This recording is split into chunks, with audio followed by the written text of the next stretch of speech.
ये इस बात से अंदाजा लगा सकता है। तकरीबन 1.5 साल लॉकडाउन रहने के बाद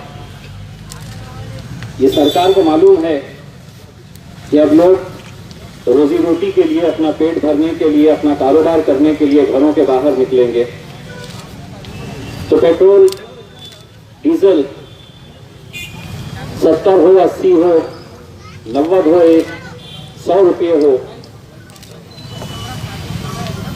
लोगों की मजबूरी का फायदा उठाना ये इस बात की गवाही देता है कि आज पेट्रोल और डीजल के जो भाव बढ़ाए गए हैं और खामोश तमाशाई बनकर सरकार देख रही है, जबकि ये जानती है अच्छी तरह से कि आज लोग किस मुश्किल दौर से गुजर रहे हैं। राजस्थान का एक शहर है जहां पर आज का पेट्रोल की जो कीमत है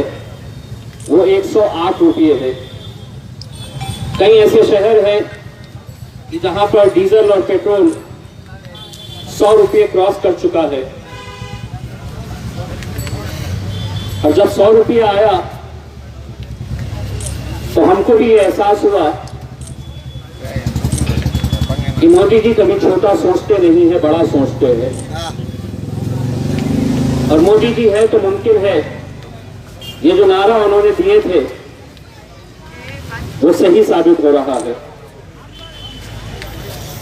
आज देश भर में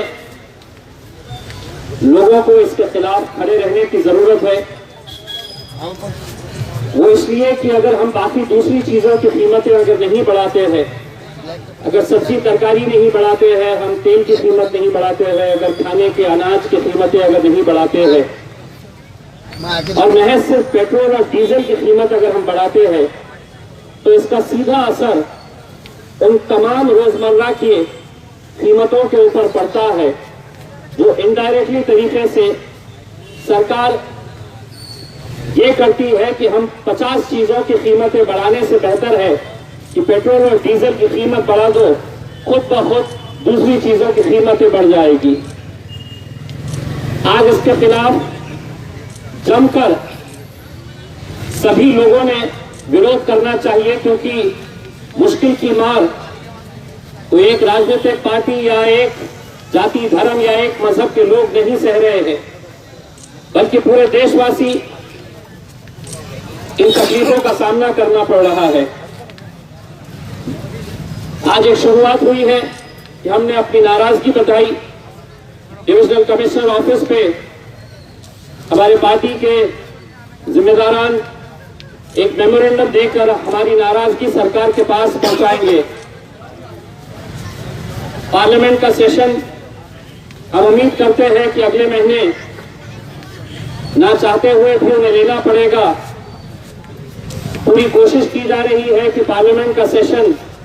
आगे बढ़ाया जाए, क्योंकि बहुत सारे सवालों के जवाब सरकार को देना है, चाहे वो कोरोना वायरस के दौरान जो मरीजों को दिक्कतों का सामना करना पड़ा, कहीं बेड्स नहीं मिले, कहीं इंजेक्शन नहीं मिले, कहीं डॉक्टर्स हैं, कहीं हॉस्पिटल में लोगों को जो तकलीफों का सामना करना पड़ा। लॉकडाउन के दौरान महज बड़ी बड़ी घोषणाएं की गई, लेकिन उसका फायदा कितने लोगों तक पहुंचा ये आप भी अच्छी तरह से जानते हैं और हम भी अच्छी तरह से जानते हैं। अपने तौर के ऊपर हम जितनी कोशिशें कर रहे हैं वो कोशिश यकीनन यही खत्म नहीं होती है कि एक मेमोरेंडम हमने दे दिए, 2-3 घंटे के लिए हम यहां पर आ गए। पार्लियामेंट के अंदर आपकी आवाज पहुंचाई जाएगी। पार्लियामेंट के अंदर जो मुद्दे, जो तकलीफों का सामना आप लोगों को करना पड़ रहा है, वो हम पार्लियामेंट के अंदर यकीनन मैं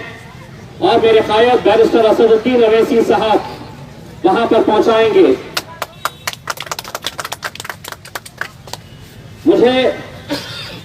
यहां आने में क्यों देरी हुई ये बताना भी मैं इसलिए जरूरी समझता हूं। मैं कोई वकील नहीं हूं, मैंने अदालत की कोई लॉ की डिग्री हासिल नहीं की है, लेकिन मैंने औरंगाबाद बेंच और बॉम्बे हाई कोर्ट के अंदर एक जनहित याचिका, पब्लिक इंटरेस्ट लिटिगेशन मैंने फाइल किया है और अदालत से मैंने ये कहा था कि अगर मैं चाहूं तो किसी अच्छे वकील को लगा सकता हूं, लेकिन वकील कानूनी जबान बोलेगा। अगर मुझे मौका दिया जाए तो मैं दिल से बात करना चाहता हूं कि कैसी तकलीफों का सामना इस कोरोना के पीरियड के अंदर लोगों को सहना पड़ा। अदालत ने इजाजत दिया और लगातार पिछले एक हफ्ते से Aurangabad bench of Mumbai high court के अंदर ये हमारी खुशनसीबी है कि महाराष्ट्र के चीफ जस्टिस ये औरंगाबाद आए हैं। और ऐसा बहुत कम होता है कि चीफ जस्टिस जज की पोजीशन में बैठकर कुछ केसेस सुनते हैं। मैंने जो पीआईएल फाइल किया है, ये पूरी की पूरी हियरिंग जो हुई है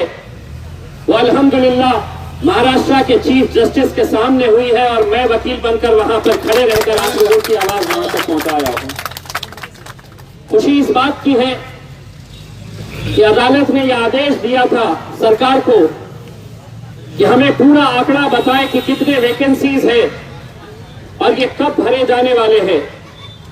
मैंने सिर्फ मेरे औरंगाबाद जिले के हद तक अदालत के अंदर ये गुहार लगाई थी कि अलग अलग अस्पतालों के अंदर 2048 पोस्ट ऐसे हैं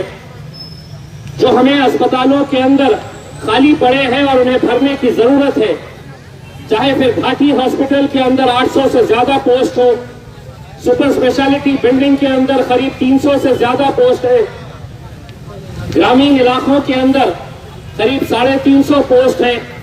ऐसे कुल मिलाकर 2048 पोस्ट भरना बहुत जरूरी है।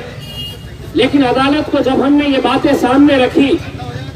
कि ये पोस्ट नहीं भरने की वजह से कितने गरीब पेशेंटों को अपनी जान गंवानी पड़ी, उन्हें सही तरीके से इलाज नहीं मिल सका, तब अदालत ने इसकी गंभीरता से लेते हुए सरकार को यह आदेश दिया कि इम्तियाज जलील की जो पीआईएल है ये सिर्फ औरंगाबाद के हद तक है, लेकिन हम इसको बढ़ाते हुए अब सिर्फ औरंगाबाद नहीं, इसी पीआईएल के जरिए पूरे महाराष्ट्र के हॉस्पिटल्स जितने भी हैं वो पूरे महाराष्ट्र के हॉस्पिटल्स के अंदर कितने पोस्ट है और उन्हें कब और कैसे भरे जाएंगे, इसका पूरा डिटेल सरकार से मांगा। मैं अभी इसी एक हियरिंग के जरिए जब आया तो महाराष्ट्र सरकार की तरफ से पूरे महाराष्ट्र के अंदर कितनी पोस्ट खाली है, ये पोस्ट का ब्यौरा एडवोकेट जनरल ने महाराष्ट्र की सरकार की तरफ से अदालत के सामने रखा। लेकिन अदालत ने ये नाराजगी जताई कि पोस्ट कितनी खाली है ये तो आपने बता दिए, लेकिन भरेंगे कब, इसके बारे में पूरी जानकारी दे। 29 जून को महाराष्ट्र सरकार को यह आदेशित किया गया है कि पूरा एक चार्ट बनाया जाए और उस चार्ट के अंदर पोस्ट कितनी खाली है और कब भरी जाएंगी ये पूरा तख्ता अदालत के सामने पेश करने का हुक्म दिया है। लेकिन मुझे खुशी इस बात की है कि सरकार ने जो एफिडेविट दिया है मेरे पीआईएल के जवाब के तौर पे, तो उन्होंने साफ अपने एफिडेविट के अंदर कहा है कि हम पूरे महाराष्ट्र का एक अलग हिसाब देंगे, लेकिन जब पोस्ट भरने की बात आएगी तो सबसे पहले प्राथमिकता मेरे औरंगाबाद जिले को दी जाएगी। ये सरकार ने अपने तौर के ऊपर अपनी एफिडेविट के अंदर दिया है। तो यकीनन इससे बहुत सारे लोगों को फायदा होगा। और सिर्फ यही बात नहीं, आज जो पेट्रोल की कीमतों की बात हो रही है या दूसरे आप अगर देखेंगे तो खामोशी से अनाज की कीमतें भी बढ़ा दी गई है, दाल की कीमत बढ़ा दी गई है, तेल की कीमत बढ़ा दी गई है, क्योंकि सरकार को मालूम है कि अब लोग निकलेंगे, घरों के बाहर आएंगे कहीं ना कहीं अपनी रोजी रोटी कमाएंगे, 2 पैसे उनके जेब में आएंगे, तो उस जेब के अंदर कैसे डाका डाला जाए, ये सरकार ने एक साजिश के तहत ये सब किया है। हम तो चाहेंगे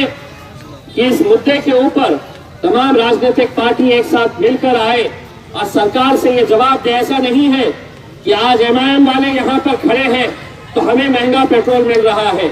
भारतीय जनता पार्टी के और मोदी जी के जो भक्त हैं वो भी दिल के अंदर किसको गाली दे रहे हैं हमको पता है, लेकिन वो खुला बोल नहीं सकते हैं,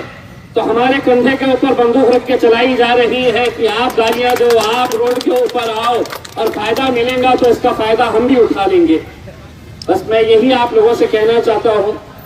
कि ये आंदोलन, ये लड़ाई हमारी इसी तरह जारी रहेगी। मैं हमारे